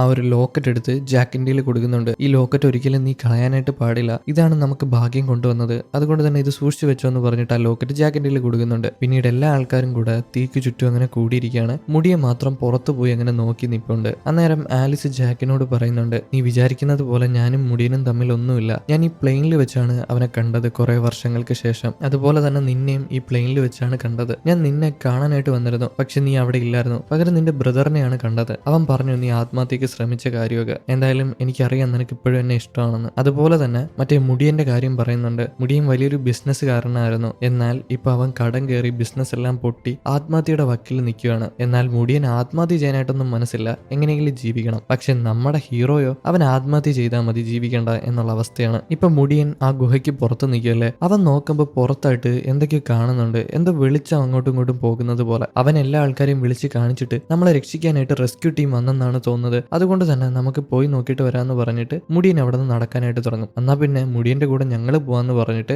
ജാക്കും അതുപോലെ തന്നെ മറ്റേ പെട്ടി കെട്ടിപ്പിടിച്ച് നിന്ന ഒരു മനുഷ്യനില്ലേ ആ മനുഷ്യനും കൂടെ ചെല്ലും. ഇപ്പോഴും ആ മനുഷ്യൻ പെട്ടി കൂടെ കൊണ്ട് നടക്കുന്നുണ്ട്. അതിനുള്ളിൽ എന്താണെന്ന് നമുക്കറിയത്തില്ല. എന്തോ അങ്ങേർക്ക് വേണ്ടപ്പെട്ട ഒരു സാധനമാണ്. ഇപ്പൊ ഇവര് മൂന്നുപേരും കൂടെ ആരാണ് വെളിച്ചടിച്ച് നടക്കുന്നതെന്ന് അറിയാനായിട്ട് അങ്ങോട്ട് നടന്നു ചെല്ലും. അതൊരു കാടാണ് കേട്ടോ. എന്തായാലും ബാക്കിയുള്ള ആൾക്കാരൊന്നും കൂടെ പോകുന്നില്ല. അവരെല്ലാരും കൂടെ ആ ഗുഹയുടെ അടുത്ത് അങ്ങനെ നിൽക്കുകയാണ്. ഇപ്പൊ ഇവര് മൂന്നുപേരും കൂടെ നടന്ന് ആ വെളിച്ചം എവിടെയാണോ ഉള്ളത് അവിടെ ചെല്ലും. എന്നാൽ അടുത്ത് ചെന്ന് നോക്കുമ്പോൾ അത് റെസ്ക്യൂ ടീമൊന്നും അല്ല, പകരം ഒരു ഭീമാകാരമായിട്ടുള്ള തവള തലയിൽ ട്യൂബ് ലൈറ്റ് ഒക്കെ കത്തിച്ച് അങ്ങനെ നിൽക്കുകയാണ്. അതിന്റെ തലയിലുള്ള എന്തൊരു കെമിക്കൽ കാരണമാണ് ആ ലൈറ്റ് കത്തുന്നത്. ഇപ്പൊ ഇത് കണ്ട് പേടിച്ചിട്ട് അവന്മാരെല്ലാരും കൂടെ ഒരു സ്ഥലത്ത് കയറി ഒളിച്ചിരിക്കുകയാണ്. എന്നാൽ ഇവരുടെ കൂട്ടത്തിൽ തന്നെ ആ പെട്ടിയുള്ള മനുഷ്യനില്ലേ അങ്ങേര് നോക്കുമ്പോൾ അങ്ങേരുടെ പെട്ടി കയ്യിൽ നിന്ന് തെറിച്ചു പോയിട്ടുണ്ട്. അത് തവളയുടെ അടുത്ത് കിടക്കുകയാണ്. അതെടുക്കാനായിട്ട് ഇങ്ങേര് തവളയുടെ മുമ്പിലോട്ട് ഇറങ്ങി ചെല്ലും. പക്ഷെ തവളയ്ക്ക് എന്തൊരു പെട്ടി, തവള അങ്ങേരെ പിടിച്ചങ്ങ് തിന്നുകയാണ്. അങ്ങേരെ വലിച്ചെടുത്തോണ്ട് പോകുന്നുണ്ട്. പക്ഷെ ഇങ്ങേര് ഇപ്പോഴും ആ പെട്ടി വലിച്ചെടുക്കാനായിട്ട് നോക്കുകയാണ്. അങ്ങനെ എങ്ങനെയൊക്കെ ആ ഒരു പെട്ടി വലിച്ചെടുക്കുന്നുണ്ട്. അതിൽ നിന്ന് വേറൊരു പെട്ടി എടുക്കുന്നുണ്ട്. അതിൽ ഈ മനുഷ്യന്റെ കുഞ്ഞിന്റെ ഫോട്ടോയാണ് കേട്ടോ. അതുപോലെ തന്നെ ആ കുട്ടിക്ക് വേണ്ടിയിട്ട് ഒരുപാടധികം കളിപ്പാട്ടങ്ങൾ ഇയാൾ വാങ്ങിച്ചിട്ടുണ്ട്. ആ കുട്ടിയോടുള്ള സ്നേഹം കാരണമാണ് ആ പെട്ടി കളയാഞ്ഞത്. ഇപ്പൊ ഇത് കാണുമ്പോൾ ജാക്കിന് ഒരുപാട് വിഷമാവും. സ്വന്തം കുട്ടിക്ക് വേണ്ടിയിട്ടാണ് ആ പെട്ടിയും കെട്ടിപ്പിടിച്ചിരുന്നതെന്ന്. ജാക്കിന് അയാളെ എന്തായാലും രക്ഷിക്കാനായിട്ട് പറ്റത്തില്ല, തവള പിടിച്ചോണ്ട് പോയി. അതുകൊണ്ട് തന്നെ ജാക്ക് എങ്ങനെയൊക്കെ എത്തി ആ പെട്ടി പിടിക്കാനായിട്ട് ശ്രമിക്കും. പക്ഷെ മുടിയൻ ജാക്കിനെ വിടത്തില്ല. ജാക്ക് നിലവിളിക്കുന്നുണ്ട് ആ പെട്ടി എടുക്കാനായിട്ട്. എന്നാൽ ഇപ്പൊ ആ തവള മറ്റേ ആ പെട്ടിയുള്ള മനുഷ്യനെ കടിച്ചു തിന്നിട്ട് ഇവർ രണ്ടുപേരും പിടിക്കാനായിട്ട് വരികയാണ്. എന്നാൽ ഇവർ രണ്ടുപേരും കൂടെ ഒരു പാറയുടെ നടുക്കിരിക്കുകയാണ്. പാറയുടെ അടിയിൽ ഇവർക്ക് അങ്ങോട്ടും ഇങ്ങോട്ടും ഓടാനായിട്ട് പറ്റും. അതുകൊണ്ട് തന്നെ തവളയ്ക്ക് ഇവരെ പിടിക്കാനായിട്ട് പറ്റുന്നില്ല. അപ്പൊ മുടിയൻ ഒരു പ്ലാൻ ജാക്കിന് പറഞ്ഞു കൊടുക്കും. അതായത് രണ്ടുപേരും രണ്ട് ഡയറക്ഷനിൽ ഓടണം, അങ്ങോട്ടും ഇങ്ങോട്ടും. അങ്ങനെയാണെങ്കിൽ തവള ഒരാളെ പിടിക്കാനായിട്ട് വരത്തുള്ളൂ. അപ്പൊ തവള ഒരാളെ പിടിക്കത്തുള്ളൂ. ആർക്കെങ്കിലും ഒരാൾക്ക് ഇവിടെ നിന്ന് രക്ഷപ്പെട്ടു പോകാം. അതിന് ജാക്കും സമ്മതിക്കുകയാണ്. അങ്ങനെ ജാക്കും അതുപോലെ തന്നെ മുടിയനും കൂടെ 1 2 3 എണ്ണീട്ട് ഓടാനായിട്ട് തുടങ്ങും. എന്നാൽ മറ്റേ ചതിയനായിട്ടുള്ള മുടിയൻ ഓടിയില്ല കേട്ടോ. നമ്മുടെ ജാക്ക് മാത്രമേ ഓടിയുള്ളൂ. ജാക്കിനെ കൊല്ലാനായിട്ട് മുടിയൻ ഇട്ടുകൊടുത്തു. ഈ തവള ജാക്കിന്റെ പിന്നാലെ ഓടി വന്നിട്ട് ജാക്കിനെ കഴിക്കാനായിട്ട് നിൽക്കുകയാണ്. ജാക്ക് ഇത് കണ്ട് പേടിച്ച് താഴെ വീഴുന്നുണ്ട്. ഇതേ നേരം മുടിയൻ അവിടെ നിന്ന് ഓടി രക്ഷപ്പെടുന്നുണ്ട് കേട്ടോ, നമ്മുടെ ജാക്കിനെ കൊലക്കി കൊടുത്തിട്ട്. എന്തായാലും ജാക്കിനെ കഴിക്കാനായിട്ട് ആ തവള നിൽക്കുമ്പോൾ പെട്ടെന്നായിരിക്കും തവളേനെ വേറൊരു പാമ്പ് വന്ന് കടിച്ചെടുത്തോണ്ട് പോകുന്നത്. ആ തവളയുടെ കാര്യത്തിൽ തീരുമാനമായി. ഇപ്പൊ ജാക്ക് ഇത് കണ്ട് ആകെ പേടിച്ചു പോകുന്നുണ്ട്. ഇതേ നേരം തന്നെ മറ്റേ മുടിയനില്ലേ അവൻ നടന്ന് അല്ലെങ്കിൽ ഓടിയിട്ട് ആ ഒരു ഗുഹയുടെ അടുത്ത് വന്നിട്ടുണ്ട്. എല്ലാ ആൾക്കാരോടും ജാക്കും അതുപോലെ തന്നെ മറ്റേ മനുഷ്യനും മരണപ്പെട്ടു പോയി, ഞാൻ അവരെ രക്ഷിക്കാൻ നോക്കിയതാണെന്നൊക്കെ കള്ളം പറയുന്നുണ്ട്. അങ്ങനെ ഇവരെല്ലാരും കൂടെ ഇത് കേട്ട് അവിടെ നിൽക്കുമ്പോഴായിരിക്കും എന്തോ ഒരു ശബ്ദം കേൾക്കുന്നത്. എല്ലാ ആൾക്കാരും കൂടെ പേടിച്ച് ഒരു സൈഡിലോട്ട് മാറുമ്പോൾ ആ ഗുഹയുടെ മുകളിലൂടെ പാമ്പ് അങ്ങനെ ഇഴഞ്ഞു പോകുന്നുണ്ട്. പക്ഷെ പാമ്പ് ഇവരാരെയും കണ്ടിട്ടില്ല. അതുകൊണ്ട് തന്നെ തൽക്കാലം ഇവരെല്ലാരും രക്ഷപ്പെട്ടു. പെട്ടെന്നായിരിക്കും വേറെന്തോ ശബ്ദം കേൾക്കുന്നത്. ഇവരെല്ലാം കൂടെ നോക്കുമ്പോൾ നമ്മുടെ ജാക്ക് അങ്ങോട്ട് ഓടി വന്നതാണ്. ജാക്കിനെ കാണുമ്പോൾ എല്ലാ ആൾക്കാർക്കും സമാധാനവും. ആർക്ക്? എല്ലാ ആൾക്കാർക്കും. എന്നാൽ മുടിയന് മാത്രം സമാധാനം നഷ്ടപ്പെടുന്നുണ്ട്. എന്നാൽ ജാക്ക് വന്നിട്ട് എല്ലാ ആൾക്കാരോടും കാര്യങ്ങളൊന്നും പറഞ്ഞു കൊടുക്കുന്നില്ല. മുടിയൻ ഇങ്ങനെ ചെയ്തു അങ്ങനെ ചെയ്തു എന്ന്. ജാക്ക് സ്വന്തം കാര്യങ്ങളെല്ലാം അല്ലെങ്കിൽ ഈ നടന്ന കാര്യങ്ങളെല്ലാം ഉള്ളിൽ ഒതുക്കുകയാണ്. അതുപോലെ തന്നെ ജാക്കിന്റെ ആ ഒരു പെട്ടിയുണ്ട് കേട്ടോ. നേരത്തെ മനുഷ്യൻ എടുത്തോണ്ട് ഓടാനായിട്ട് ശ്രമിച്ച പെട്ടിയില്ലേ, ആ പെട്ടി അവന്റെ ഉണ്ട്. എന്തായാലും അന്നത്തെ രാത്രി കടന്നു പോകുന്നുണ്ട്. പിറ്റേ ദിവസം തന്നെ ജാക്ക് പെട്ടി എടുത്തിട്ട് ഒരു സ്ഥലത്ത് കുഴി തോണ്ടി ആ കുഴിയിൽ ആ പെട്ടി കുഴിച്ചിടുന്നുണ്ട്. മറ്റേ ആളുടെ ബോഡി അവർക്ക് കിട്ടിയിട്ടില്ലല്ലോ, അതുകൊണ്ട് തന്നെ അയാൾക്കൊരു നമസ്കാരം പോലെ ചെയ്യുന്നതാണ്. അതിനുശേഷം ഈ ഒരു കുഴിയുടെ മുകളിൽ മണ്ണൊക്കെ ഇട്ടിട്ട് പിന്നെ കുറെ പാറയൊക്കെ പറക്കി വെക്കുന്നുണ്ട്, ഒരു ചെറിയ ശവക്കുഴി പോലെ. എന്നിട്ട് എല്ലാ ആൾക്കാരും കൂടെ അവിടെ നിന്ന് യാത്ര തിരിക്കുകയാണ്. പിന്നീട് എല്ലാ ആൾക്കാരും കൂടെ നടന്നൊരു സ്ഥലത്ത് ചെല്ലുമ്പോൾ അവരെല്ലാരും കൂടെ എന്തോ ഒരു സാധനം കാണുകയാണ്. ചെന്ന് എടുത്തു നോക്കുമ്പോൾ അതൊരു വലിയ പാമ്പിന്റെ തൊലിയാണ് കേട്ടോ. ഈ പാമ്പ് തൊലി ഉരിഞ്ഞിടത്തില്ലേ, അതേപോലെ ഉരിഞ്ഞിട്ടേക്കുന്ന ഒരു തൊലിയാണ്. ഇത് കണ്ട് എല്ലാ ആൾക്കാരും കൂടെ പേടിച്ച് നിൽക്കുമ്പോൾ മറ്റേ ബബിള് പയ്യനില്ലേ, അവനൊരു കമ്പെടുത്ത് പാറയുടെ മുകളിൽ എന്തോ ഒരു സാധനം കിടപ്പുണ്ടായിരുന്നു, അത് കുത്തി താഴെ ഇടും. അതവന്റെ മുഖത്തൂടെ തന്നെ വന്ന് വീഴാണ്. അതെന്തോ ഷർട്ടോ മറ്റോ ആണ് കേട്ടോ. ഈ പാമ്പ് നേരത്തെ വിഴുങ്ങിയ ആരുടെയോ ഷർട്ടാണ്. അതിൽ തന്നെ പാമ്പിന്റെ തുപ്പലൊക്കെ ഉണ്ട്. അവനത് എത്രയും പെട്ടെന്ന് തന്നെ മുഖത്തുനിന്ന് എടുത്ത് കളയാണ്. ഇപ്പൊ അവരെല്ലാരും കൂടെ അവിടെ നോക്കിക്കൊണ്ട് നിൽക്കുമ്പോഴായിരിക്കും ആ പാമ്പ് സൈഡിലൂടെ പോകുന്നത്. ആ പാമ്പിന്റെ വാലൊക്കെ അവർക്ക് കാണാനായിട്ട് പറ്റുന്നുണ്ട്. പെട്ടെന്ന് ആ പാമ്പ് അവരുടെ മുമ്പിൽ വന്ന് അങ്ങനെ നിൽക്കുകയാണ്. അത് അത്രയും വലുപ്പമുള്ളൊരു പാമ്പാണ് കേട്ടോ. ഇത് കണ്ടിട്ട് എല്ലാ ആൾക്കാരും കൂടെ പേടിച്ചിട്ട് അവിടെ നോടുകയാണ്. ഇവർ ഓടി ഓടി പാറയിടിക്കിന്റെ ഇടയിലൂടെയൊക്കെ കയറിയിട്ട് ഏതോ ഒരു സ്ഥലത്ത് വരുന്നുണ്ട്. ഇനി മുകളിലോട്ട് വേണം പോകാൻ. ഈ പാമ്പിന് മുകളിലോട്ട് ഇടഞ്ഞു കയറാനായിട്ട് പറ്റത്തില്ല, അത് അത്യാവശ്യം പൊക്കമുള്ള സ്ഥലമാണ്. അതുകൊണ്ട് തന്നെ എല്ലാ ആൾക്കാരും കൂടെ ആ പാറയുടെ മുകളിലോട്ട് വലിഞ്ഞു കയറാനായിട്ട് തുടങ്ങും. അങ്ങനെ അവർ കയറിക്കൊണ്ടിരിക്കുമ്പോൾ മറ്റേ ആ ഒരു അപ്പൂപ്പനില്ലേ, അപ്പൂപ്പൻ തെന്നി താഴെ പോകാനായിട്ട് നോക്കും. അതായത് അറിയാതെ മറിഞ്ഞു വീഴുന്നതാണ്. പെട്ടെന്ന് തന്നെ മുടിയൻ ആ അപ്പൂപ്പനെ കയറി പിടിക്കുകയാണ്. അവന് നല്ല കുറ്റബോധം ഉണ്ട് കേട്ടോ, ഹീറോനെ നേരത്തെ ഒറ്റയ്ക്കിട്ട് ഓടിയത് കൊണ്ട് തന്നെ. അതുകൊണ്ട് തന്നെ ഇപ്പൊ അപ്പൂപ്പനെ രക്ഷിക്കാനായിട്ട് പിടിക്കും. അതുകൊണ്ട് തന്നെ അവനും തെന്നി താഴെ പോകാൻ നേരത്ത് ജാക്കാണ് അവനെ കയറി പിടിക്കുന്നത് താഴെ പോവാതിരിക്കാനായിട്ട്. അതേ നേരം തന്നെ മറ്റേ പാമ്പ് ആ ഒരു താഴെ വന്നിട്ടുണ്ട്, ഇവരെ ഉപദ്രവിക്കാനായിട്ട് ശ്രമിക്കുകയാണ്. അതുകൊണ്ട് തന്നെ ഇപ്പൊ മുടിയൻ എന്താ ചെയ്യുന്നത്, അപ്പൂപ്പന്റെ കൈ അങ്ങ് വിടുകയാണ്. ഇത് കാണുന്ന ജാക്കിന് ദേഷ്യമാവുന്നുണ്ട് കേട്ടോ. പക്ഷേ നേരത്തെ താഴെ പോയ അപ്പൂപ്പൻ പാമ്പിന്റെ വായിലാണ് പോയി വീഴുന്നത്. അവിടെ വെച്ച് തന്നെ പാമ്പ് അപ്പൂപ്പനെ കഴിക്കുന്നുണ്ട്. എല്ലാ ആൾക്കാർക്കും ഇത് കാണുമ്പോൾ മുടിയനോട് നല്ല ദേഷ്യമാവുന്നുണ്ട്. ജാക്കിന് അവനെ കാലിൽ നിന്ന് താഴോട്ട് വിടണമെന്നുണ്ട്. ജാക്കാണല്ലോ അവനെ പിടിച്ചേക്കുന്നത്. പക്ഷെ ജാക്ക് അങ്ങനെ ചെയ്യുന്നില്ല. അവൻ എങ്ങനെയൊക്കെ വലിച്ചു കയറ്റാണ്, മുടിയനെ രക്ഷിക്കുകയാണ്. പിന്നീട് എല്ലാ ആൾക്കാരും കൂടെ അവിടെ നിന്ന് ഓടി പോകുന്നുണ്ട്. എല്ലാ ആൾക്കാർക്കും മനസ്സിലായി മുടിയൻ ഒരു നാറിയാണ്, അവനെ വിശ്വസിക്കാൻ കൊള്ളില്ല എന്ന്. എന്തായാലും എല്ലാ ആൾക്കാരും കൂടെ മുകളിലോട്ട് കയറി വരുമ്പോൾ ജാക്കിന് നല്ല ദേഷ്യമായിട്ട് മുടിയന്റെ മുഖത്ത് നോക്കി ഒറ്റ കുത്താണ്. എന്താടാ നാറി നീ കാണിച്ചത്, ആ അപ്പൂപ്പൻ എന്തിനാടാ പാമ്പിന്റെ വായിലോട്ട് ഇട്ട് കൊടുത്തതെന്ന് ചോദിക്കുമ്പോൾ നീ അത്ര നല്ല മനുഷ്യനാണോ എന്ന് മുടിയൻ തിരിച്ചു ചോദിക്കും. എന്നിട്ട് നമ്മുടെ ജാക്കിന്റെ ഇൻഷുറൻസ് ഫോം ഉണ്ടല്ലോ, അതെടുത്ത് ജാക്കിനെ തന്നെ കാണിക്കും. നീ അത്ര നല്ല മനുഷ്യനാണെങ്കിൽ സ്വന്തമായിട്ട് ആത്മഹത്യ ചെയ്യാൻ ശ്രമിക്കോ, നീ ഒന്ന് പോടാ, നീ എന്തിനാ എന്നെ ഉപദേശിക്കാനായിട്ട് വരുന്നത്. ഇത് പറയുമ്പോൾ നമ്മുടെ ജാക്കിന് ദേഷ്യവും വിഷമവും എല്ലാം ഒരുമിച്ച് വരികയാണ്. അപ്പോഴായിരിക്കും നമ്മുടെ ബബ്ലു പയ്യൻ വന്നിട്ട് ജാക്കിനെ സമാധാനപ്പെടുത്തുന്നത്. സഹോദര, ആത്മഹത്യ ഒന്നിനും ഒരു പരിഹാരമല്ല, അതുകൊണ്ട് തന്നെ അങ്ങനെയൊന്നും ചെയ്യാനായിട്ട് പാടില്ല. ചിലപ്പോൾ മരണപ്പെട്ടാൽ നിങ്ങൾക്ക് പൈസ കിട്ടുമായിരിക്കും, നിങ്ങൾക്ക് അത് ഉപയോഗിക്കാനായിട്ടൊന്നും പറ്റില്ലല്ലോ, നിങ്ങളുടെ കുടുംബത്തിന് ഉപയോഗിക്കാൻ പറ്റുമായിരിക്കും. എന്നാൽ ജീവനേക്കാൾ വലുതല്ല പൈസ എന്ന് പറഞ്ഞിട്ട് ബബ്ലു സമാധാനപ്പെടുത്തുന്നുണ്ട്. എന്നാൽ ജാക്ക് ഇതൊന്നും മൈൻഡ് ചെയ്യാതെ അവിടെ നിന്ന് ദേഷ്യപ്പെട്ട് ആകെ വിഷമായിട്ട് മാറിപ്പോവാണ്. പിന്നെയും ഇവരെല്ലാരും കൂടെ മുമ്പോട്ട് നടക്കാനായിട്ട് തുടങ്ങും. നടന്ന് മുമ്പോട്ട് ചെല്ലുമ്പോൾ വിമാനത്തിന്റെ ഒരു ഭാഗം താഴെ കിടക്കുന്നത് കാണുന്നുണ്ട്. അപ്പൊ ഇവർക്ക് എല്ലാവർക്കും മനസ്സിലായി വിമാനം ഇവിടെ ഉണ്ടെന്ന്. അതുകൊണ്ട് തന്നെ ഇവരെല്ലാരും കൂടെ വീണ്ടും മലമുകളിലോട്ട് അങ്ങനെ കയറി പോകാനായിട്ട് തുടങ്ങുകയാണ്. അങ്ങനെ എല്ലാ ആൾക്കാരും കൂടെ മലമുകളിൽ എത്തിയിട്ട് വിമാനം കണ്ടെത്തുന്നുണ്ട്. വിമാനം എന്ന് പറയാനൊന്നുമില്ല, കോക്പിറ്റ് മാത്രമേ ഉള്ളൂ, അതായത് വിമാനത്തിന്റെ മുൻഭാഗം മാത്രം. അപ്പോൾ എയർ ഹോസ്റ്റസും അതുപോലെ തന്നെ ബബ്ലു പയ്യനും കൂടെ വിമാനത്തിനുള്ളിൽ കയറിയിട്ട് ആ പൈലറ്റ് ജീവനോടുണ്ടെന്ന് നോക്കാണ്. പക്ഷെ പൈലറ്റ് അവിടെ ഇരിപ്പുണ്ട് സീറ്റില്. അത് ചെന്ന് നോക്കുമ്പോൾ ഈ പൈലറ്റ് താഴെ മറിഞ്ഞു വീഴാണ്. അയാളുടെ ദേഹത്തെല്ലാം രക്തമാണ്. അതുപോലെ തന്നെ അയാളെ പാമ്പ് തുപ്പി വെച്ചേക്കാണ് വിഴുങ്ങിയതിനു ശേഷം. ഇത് കണ്ട് പേടിച്ചിട്ട് എയർ ഹോസ്റ്റസ് മറിഞ്ഞു വീഴാണ്. ചെന്ന് വീഴുന്നത് അവിടുത്തെ ടർബൈൻ ഓണാക്കുന്ന സ്വിച്ചിന്റെ മുകളിലൂടെ ആയിരുന്നു, അതായത് ലിവറിന്റെ മുകളിലൂടെ. ലിവർ മുമ്പോട്ട് പോകുമ്പോൾ വിമാനത്തിന്റെ എഞ്ചിൻ ഓൺ ആവുകയാണ്. അതങ്ങനെ കറങ്ങാനായിട്ട് തുടങ്ങും. അങ്ങനെ കുറെ അധികം പൊടിപടലങ്ങൾ ആ വിമാനത്തിന്റെ എഞ്ചിൻ വലിച്ചെടുക്കുന്നുണ്ട്. അവസാനം എയർ ഹോസ്റ്റസ് എങ്ങനെയൊക്കെയോ ആ വിമാനത്തിന്റെ എഞ്ചിൻ ഓഫ് ആക്കുകയാണ്. തൽക്കാലത്തേക്ക് അത് ഓഫ് ആവുന്നുണ്ട്. ഇപ്പൊ ജാക്ക് ആ വിമാനത്തിൽ നിന്ന് പുറത്തിറങ്ങിയിട്ട് അവിടെ എല്ലാം അന്വേഷിക്കുമ്പോൾ അവൻ അവിടെ നിന്നൊരു വോക്കി ടോക്കി കിട്ടുന്നുണ്ട്, ഒരു കമ്മ്യൂണിക്കേഷൻ ഡിവൈസ്. അതുണ്ടെങ്കിൽ പുറത്തോട്ട് ബന്ധപ്പെടാനായിട്ട് പറ്റും. അങ്ങനെ അതെടുത്തിട്ട് അവൻ ഓണാക്കി പുറത്തോട്ട് സംസാരിക്കാനായിട്ട് നോക്കുകയാണ്. എന്നാൽ അങ്ങനെ കമ്മ്യൂണിക്കേറ്റ് ചെയ്യാനായിട്ട് പറ്റുന്നില്ല, കണക്ഷൻ കിട്ടുന്നില്ല. ഇപ്പൊ ജാക്കിനെ നോക്കിക്കൊണ്ട് എന്താ എന്നുള്ള മട്ടില് എല്ലാ ആൾക്കാരും വിമാനത്തിനുള്ളിലുണ്ട്. ജാക്ക് അവരോട് ഇത് പറയാനായിട്ട് നിൽക്കുമ്പോൾ, അതായത് കമ്മ്യൂണിക്കേഷൻ കിട്ടുന്നില്ല എന്ന് പറയാനായിട്ട് നിൽക്കുമ്പോൾ ആ ഒരു വിമാനത്തിന്റെ മുകളിലൂടെ വലിയൊരു പാമ്പ് ഇഴഞ്ഞു പോകുന്നുണ്ട്. ആ പാമ്പ് പെട്ടെന്ന് തന്നെ വന്നിട്ട് വിമാനത്തിനുള്ളിലുള്ള ആൾക്കാരെ ആക്രമിക്കാനായിട്ട് ശ്രമിക്കും. പക്ഷേ വിമാനത്തിനുള്ളിൽ കയറാനൊന്നും അതിനെ കൊണ്ട് കഴിയുന്നില്ല. ഇത് കണ്ട് പേടിച്ചിട്ട് എല്ലാ ആൾക്കാരും കൂടെ പിറകിലോട്ട് മറിഞ്ഞു വീഴുകയാണ്. ഈ പാമ്പിനെ നിങ്ങൾക്ക് മനസ്സിലായോ? നേരത്തെ അവർ ഇതിന്റെ ദേഹത്ത് ആസിഡ് ഒഴിച്ചില്ലേ, ആ കാ പറക്കി എറിഞ്ഞില്ലേ, ആ ഒരു പാമ്പാണ് കേട്ടോ ഇത്. എന്തായാലും ഈ പാമ്പിന് എയറോപ്ലെയിനുള്ളിൽ കയറി ആക്രമിക്കാൻ പറ്റാത്തത് കൊണ്ട് തന്നെ പുറത്ത് നിൽക്കുന്ന ജാക്കിനെ ആക്രമിക്കാനായിട്ട് ചെല്ലും. എന്നാൽ അവിടെ തന്നെ വിമാനത്തിന്റെ ഒരു ഭാഗം കിടപ്പുണ്ട്. അതെടുത്ത് ജാക്ക് മുകളിലൂടെ ഇട്ടിട്ട് അതിന്റെ അടിയിൽ അങ്ങനെ കിടക്കാണ്. പാമ്പിന് ഇപ്പോൾ ജാക്കിനെ ഒന്നും ചെയ്യാനായിട്ട് പറ്റുന്നില്ല. എന്നാൽ പാമ്പ് ഒരുപാട് വിട്ട് ശ്രമിക്കുന്നുണ്ട് ജാക്കിനെ കടിക്കാനായിട്ട്, പക്ഷെ നടക്കുന്നില്ല. ഇപ്പൊ ഇത് കാണുന്ന ആലിസ് ഉണ്ടല്ലോ, ആലിസിന് ജാക്കിനോട് ചെറിയ ഇഷ്ടമൊക്കെ ഉണ്ട്. അതുകൊണ്ട് തന്നെ അവിടെ നിന്ന് ഒരു കോടാലി എടുത്തിട്ട് ആ പാമ്പിനെ ചെന്ന് വെട്ടും. എന്നാൽ പാമ്പിന് എന്ത് കോടാലി? ആലിസിനെ കടിക്കാനായിട്ട് പാമ്പ് വരികയാണ്. പെട്ടെന്ന് തന്നെ ജാക്ക് ആലിസിനെ പിടിച്ച് ആ ഒരു വിമാനത്തിന്റെ അടിയിലോട്ട് വലിച്ചിടുന്നുണ്ട്. അതുകൊണ്ട് തന്നെ ആലിസ് രക്ഷപ്പെട്ടു. പാമ്പിന്റെ കടി കിട്ടിയിട്ടില്ല. പാമ്പ് കടിക്കല്ല കേട്ടോ, വിഴുങ്ങാണ് ചെയ്യുന്നത്. എന്തായാലും ഇപ്പൊ വേറെ കുറെ പാമ്പുകൾ കൂടെ അങ്ങോട്ട് വന്നിട്ടുണ്ട് ഈ ശബ്ദമൊക്കെ കേട്ടിട്ട്. എന്നിട്ട് ഒരു 3-4 പാമ്പുകൾ ആലിസിനെയും അതുപോലെ തന്നെ ജാക്കിനെയും കൂടെ ആക്രമിക്കാനായിട്ട് ശ്രമിക്കും. എന്നാൽ ആ വിമാനത്തിന്റെ ഭാഗം അവിടെ കിടക്കുന്നത് കൊണ്ട് തന്നെ ഈ പാമ്പിനൊന്നും ഒന്നും ചെയ്യാനായിട്ട് പറ്റുന്നില്ല. ആലിസും ജാക്കും ഒരുപാട് പേടിച്ചിട്ടുണ്ട്. ഇതേ നേരം തന്നെ മുടിയനെ കാണിക്കുമ്പോൾ മുടിയന് നല്ല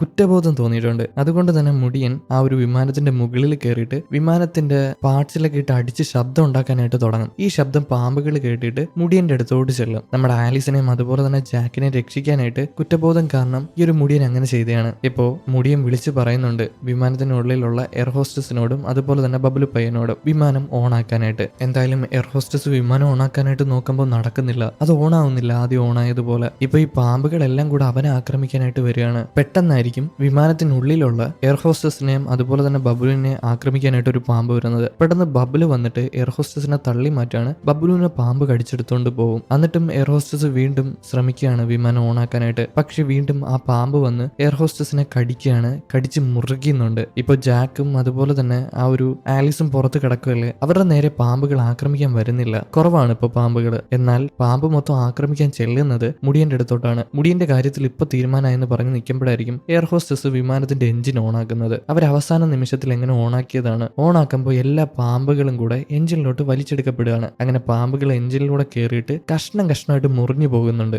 അവിടെ വെച്ച് തന്നെ പാമ്പുകൾ ചാവുകയാണ്, മുറിഞ്ഞ് ചാവുകയാണ്. അതേപോലെ തന്നെ വിമാനം ഓണാക്കിയ എന്താ ആലിസും ജാക്കും അതിനുള്ളിലോട്ട് വലിച്ചെടുക്കുന്നുണ്ട്. പക്ഷെ വിമാനത്തിന്റെ വെയിറ്റ് ഏറിയ ഒരു ഭാഗം അവിടെ കിടക്കുന്നത് കൊണ്ട് തന്നെ അവർ ആ ഒരു സാധനത്തിൽ പിടിച്ചു തൂങ്ങി അവിടെ കിടക്കുന്നുണ്ട്. തൽക്കാലത്തേക്ക് അവർ രക്ഷപ്പെട്ടു. ഇപ്പൊ എഞ്ചിനൊക്കെ ഓഫ് ആയിട്ടുണ്ട്, അതിന്റെ എണ്ണ തീർന്നിട്ട്. എന്തായാലും ഇപ്പൊ 3 പേരെ ബാക്കിയുള്ളൂ. അതായത് ജാക്ക്, ആലിസ് അതുപോലെ തന്നെ മുടിയൻ ഇപ്പൊ എണീറ്റ് നിന്നിട്ട് ജാക്കിനോട് ഒരു കാര്യം പറയും. നീ വിചാരിക്കുന്ന പോലെ ഞാൻ അത്ര മോശപ്പെട്ട മനുഷ്യനൊന്നും അല്ല. ഞാൻ നേരത്തെ അങ്ങേരെ കൈവിട്ടിട്ടില്ല. ആ അപ്പൂപ്പൻ സ്വന്തമായിട്ട് എന്റെ കയ്യിൽ നിന്ന് പിടിവിട്ട് താഴെ പോയതാണ്. ഈ ഒരു കാര്യം പറയുമ്പോൾ ജാക്കിന് വിഷമാവുന്നുണ്ട്. ജാക്ക് മുടിയനെ തെറ്റിദ്ധരിച്ചില്ലേ? എന്നാൽ ജാക്കിനെ മുടിയൻ ഒറ്റയ്ക്കാക്കിയിട്ട് പോയായിരുന്നു ഇടയ്ക്ക് വെച്ച്. പക്ഷെ ഇപ്പൊ ജാക്ക് അത് ഓർക്കുന്നില്ല. എന്തായാലും മുടിയൻ ഇത് പറഞ്ഞുകൊണ്ട് നിൽക്കുമ്പോഴായിരിക്കും പെട്ടെന്ന് വലിയൊരു പാമ്പ് വന്ന് മുടിയനെ കടിച്ചെടുത്തോണ്ട് പോകുന്നത്. ഇത് കണ്ടിട്ട് ആലിസും ജാക്കും കൂടെ ഞെട്ടി നിൽക്കുകയാണ്. പിന്നീട് ആലിസും ജാക്കും കൂടെ ആ വിമാനത്തിനുള്ളിലോട്ട് ഓടി കയറുന്നുണ്ട് ആ പാമ്പിൽ നിന്ന് രക്ഷപ്പെടാനായിട്ട്. എന്നാൽ ആ വലിയ പാമ്പ് ഈ വിമാനത്തിനെ ചുറ്റി വരികയാണ്. ഇവരെ ആക്രമിക്കാനായിട്ട് ശ്രമിക്കുന്നുണ്ട്. പക്ഷേ വിമാനത്തിനുള്ളിലോട്ട് കയറി വരാനായിട്ട് അത്രയും വലിപ്പമുള്ളത് കൊണ്ട് തന്നെ ആ പാമ്പിന് സാധിക്കുന്നില്ല.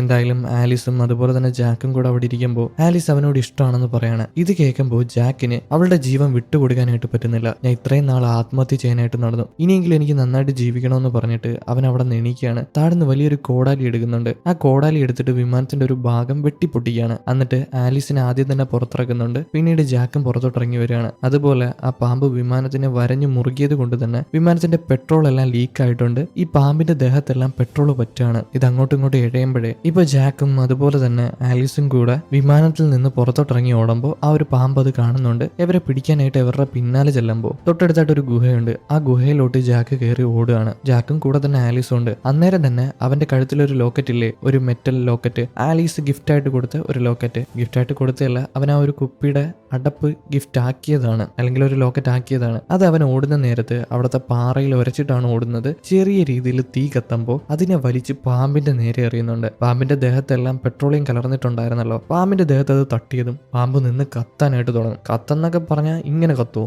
വല്ലാത്തൊരു കത്തലായി പോയി. ഇപ്പൊ ആലീസും അതുപോലെ തന്നെ ജാക്കും കൂടെ തെറിച്ച് വീഴുന്നുണ്ട്. നേരത്തെ കത്തിയ പാമ്പ് വീണ്ടും ഇവരെ ആക്രമിക്കാനായിട്ട് വരുമെങ്കിലും അത് അവിടെ വെച്ച് തന്നെ കത്തി നശിക്കുകയാണ്. എന്തായാലും എല്ലാം കഴിയുമ്പോഴായിരിക്കും ജാക്കിന്റെ കയ്യിലുള്ള വോക്കി ടോക്കിൽ ആരൊക്കെയോ സംസാരിക്കുന്നത്. ആരെങ്കിലും ജീവനോടുണ്ടോ? ആ ഐലൻഡിൽ നിന്ന് തീയും പുകയും വരുന്നുണ്ടല്ലോ, അതിനർത്ഥം ആരെങ്കിലും ജീവനോടുണ്ടെന്നാണ്. ഞങ്ങൾ ഇതാ വരുന്നു എന്ന് പറഞ്ഞിട്ട് റെസ്ക്യൂ ടീം വിളിച്ച് പറയുന്നുണ്ട്. ഇപ്പൊ ആലിസും ജാക്ക് അവിടെ നിൽക്കുകയാണ്. അവരെ രക്ഷിക്കാനായിട്ട് എന്തായാലും റെസ്ക്യൂ ടീം വരുമെന്ന് കാണിച്ചുകൊണ്ട് ഈ മൂവി ഇവിടെ അവസാനിക്കുന്നു. എങ്ങനെ ഉണ്ടായിരുന്നു ഗൈസ്? ഇഷ്ടപ്പെട്ടോ? ഇഷ്ടപ്പെട്ടിട്ടുണ്ടെങ്കിൽ നിങ്ങൾ ലൈക്ക് ചെയ്യൂ. അതുപോലെ തന്നെ നിങ്ങളുടെ അഭിപ്രായങ്ങൾ കമന്റിൽ പറയൂ. അപ്പൊ അടുത്തൊരു വീഡിയോ ആയിട്ട് കാണും വരെ ഓക്കെ ബൈ.